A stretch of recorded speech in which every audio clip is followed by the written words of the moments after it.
already. Yeah, I know what you're thinking. But before you unsubscribe or hit the dislike button that no one's ever going to see anyway, hear me out while we take an in-depth look at the burning question you've all had of whether the Amiga is this or this. So was the Amiga a toy computer?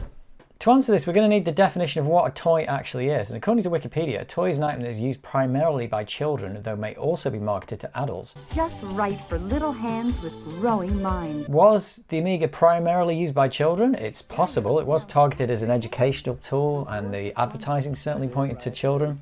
And make learning more fun. It did have some mixed marketing, so sometimes it was targeted at children and sometimes it was targeted at adults. It's a bit weird. Powerful word processing programs like WordPerfect, currently the world's best-selling word processing software. Different materials like wood, clay, paper and plastic are used to make toys. Well, the Amiga had a lot of plastic in it, so it could be a toy. And this is interesting. Many items are designed to serve as toys, but goods produced for other purposes can also be used. So if you make a toy, it's a toy. But if you make something else, it can still be a toy. And this is kind of what's happening with the IBM PC nowadays, is that the PC nowadays is used as a games machine. So even though it wasn't intended to be a toy, it has become one. So anything can be a toy if you use it as one. But if something was designed to be a toy, but you don't use it that way, is that still a toy? So for example, my parents got me a bike for Christmas when I was a kid, and it looked a bit like this one. It was clearly bought for its entertainment value. Later on, I got a job delivering papers in the morning, and I used the same bike to deliver them. So now I'm using the toy to earn money. So is the bike still a toy? The Amiga itself, would that be a toy when you're playing a video game? Perhaps it would. The Amiga had a lot of great games, and its initial investors certainly wanted it to be a gaming machine, and they even hired a designer who'd previously made gaming machines. So a computer's ability to play video games certainly doesn't define it as a toy. Because I've got a laptop that I use to do my internet banking on, and I do my accounts on at the end of the year. But it can also play games. I can play Halo on it. So it can't be that this thing's a toy, because I'm not using it for that purpose all the time. And certainly if it didn't have those features, I never would have bought it. Really, at this point, I'm not even sure I know what a toy is anymore. So in the last video, I looked at the Amiga's awesome hardware, but to find out if the Amiga is actually a toy, I don't think we can even consider the hardware at all. And here's my reasoning for this. An Xbox One is an entertainment device. It's been designed to be a toy. It doesn't have any spreadsheet apps or any business applications on there or anything of any kind like that. It just has entertainment software. It's a 100% entertainment device. Now, if I take my laptop, this is not a toy because, like I said, I can do spreadsheets on it. I can do my internet banking on it. But when we look at the hardware for both these devices, they're almost identical. They're both x86 AMD processors. They both run a version of Windows. They both have Ethernet. They both have Wi-Fi. They both have USB. You can plug an IBM PC compatible keyboard into both of them. They can both handle a mouse. But one is an entertainment device and the other one isn't. So even though the Amiga had all this awesome hardware or whatever, and it had serial and parallel and audio in and external disk drive and joystick ports and RAM expansions and CPU bus cards, you can't really just look at the hardware and say it's a toy or not. So if the hardware can't define a computer as a toy, then maybe the software can.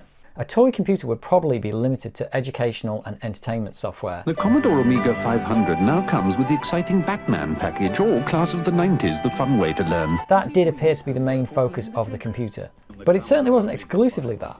The ultimate home office computer designed for maximum ease of use. You've got a full OS, and there was certainly software there that was useful for businesses only, like word processors. You could write your CV and print it out, and you could get your next job using an Amiga.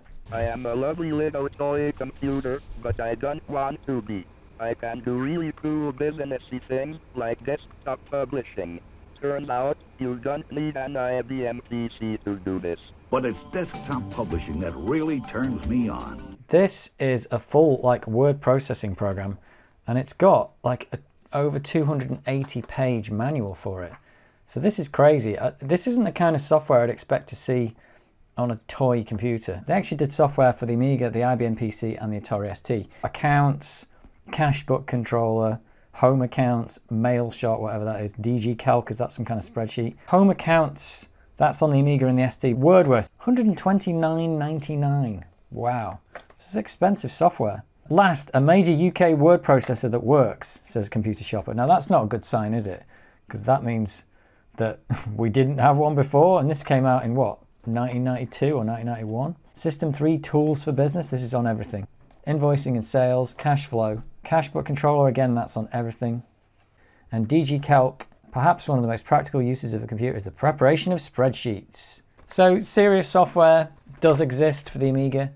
If this was a child's computer or a toy computer, can you imagine getting a piece of software with a 280-page manual with it? I just don't see it. It shows that some software companies at least were serious about the Amiga. So this is the manual that comes with, well, it came with this Amiga 600. But look at this. Is this a toy computer? Really? Oh, there's a picture of a cat. Maybe it is a toy computer. Extras, programs, box gadgets, edit menu. Amiga DOS. This doesn't seem the kind of thing you'd ship with a toy computer, does it really? But there you go. Then things like Lightwave turns up, and you can do broadcast video for TV shows. And people did do that. So that is an example of that computer being used in an environment where it's being used to make money for a production of a show. And what about the military? Could they use it? I'm an engineer, and I've been using Amiga for the last year in hardware development of missile design. Yes, wonderful. It is a superb development system for doing hardware development. And you hardly hear any mention of that anywhere. It would have taken three or four IBMs. Some of my hardcore IBM programmers, after they got an Amiga, said that, to do what we did. We controlled $150,000 rate tables. We digitized at a very high rate, 10 bits, 40 megahertz, that sort of thing. Bring it into the buffer. The Amiga, the multitasking allowed us to demonstrate different pieces of the system long before we had a complete software package to demonstrate it. So me personally, I mostly used it for games, but I did learn how to make games on the platform using non-game software, and now making games is my career today. Some people made their living from making games on the platform, but they made the games on the platform.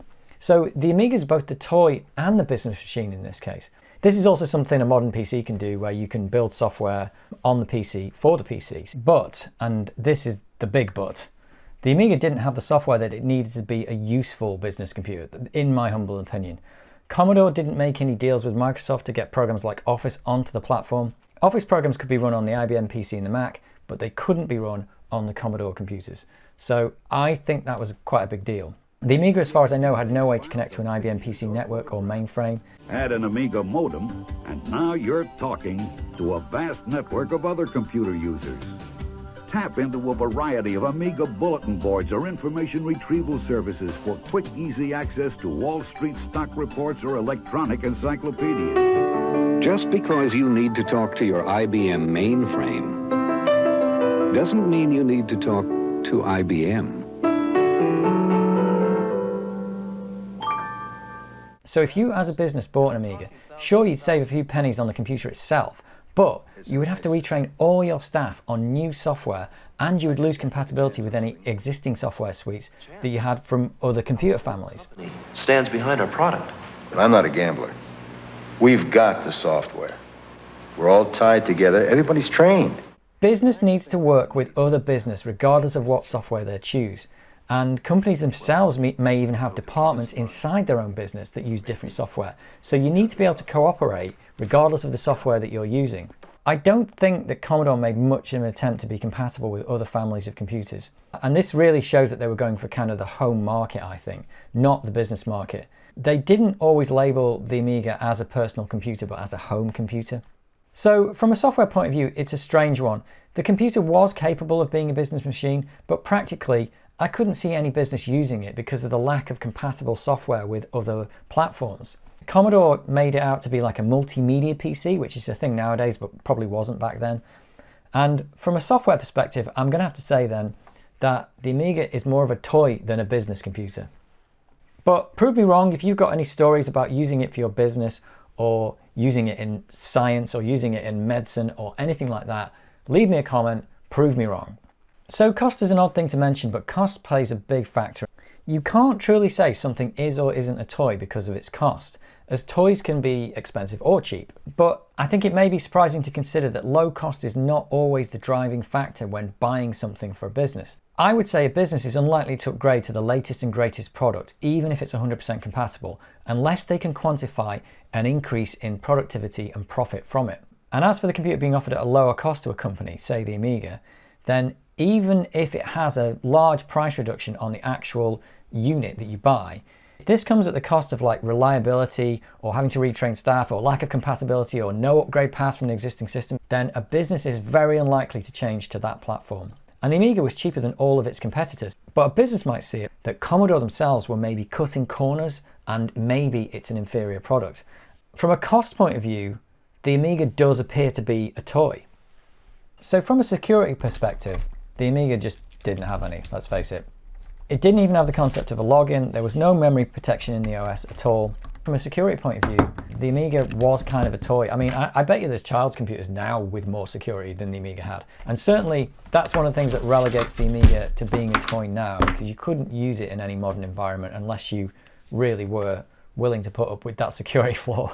So from the security point of view, yeah, the Amiga is a toy. He said it again! Blasphemer! So let's take a look at some old adverts and do a little comparison. IBM ran a bunch of ads in the 80s with this like Charlie Chaplin lookalike.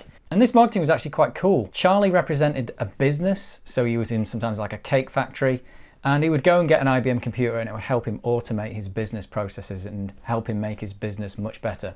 So IBM make a big deal about the business software they've got, and needless to say, IBM never once mentioned games in this advertising. So generally, IBM knew what they had. It was a business machine, and that's exactly how they advertised it. On the other hand, Apple were going down the route of plugging the ease of use of their computer. The mouse was quite a newish thing, so they were making a big deal of that selling point, and the ads were still very business targeted, I would say. There's no mention of game software by Apple, and they did want it to be used in the home or business, I think, so that's where the advertising was kind of going, but it was very business focused, I think. So no matter what business you're in business.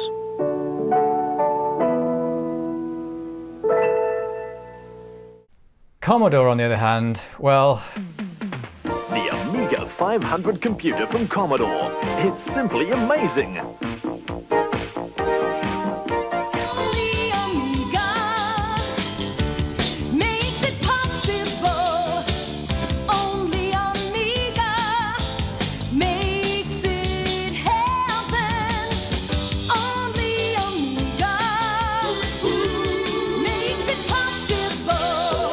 It's hard to find an advert that doesn't really mention games, and they were really pushing the computer as a home device, not really as a business tool. My God, they even did this Terminator rip-off when they were advertising the Amiga 600. If any business saw this, they would not go near an Amiga.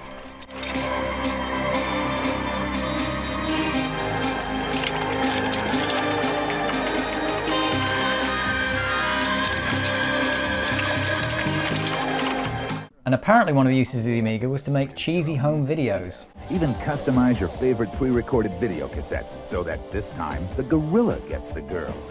I did find some evidence of marketing for business use. This implies the Amiga was used in business for desktop publishing. I don't know how much of that is true in reality.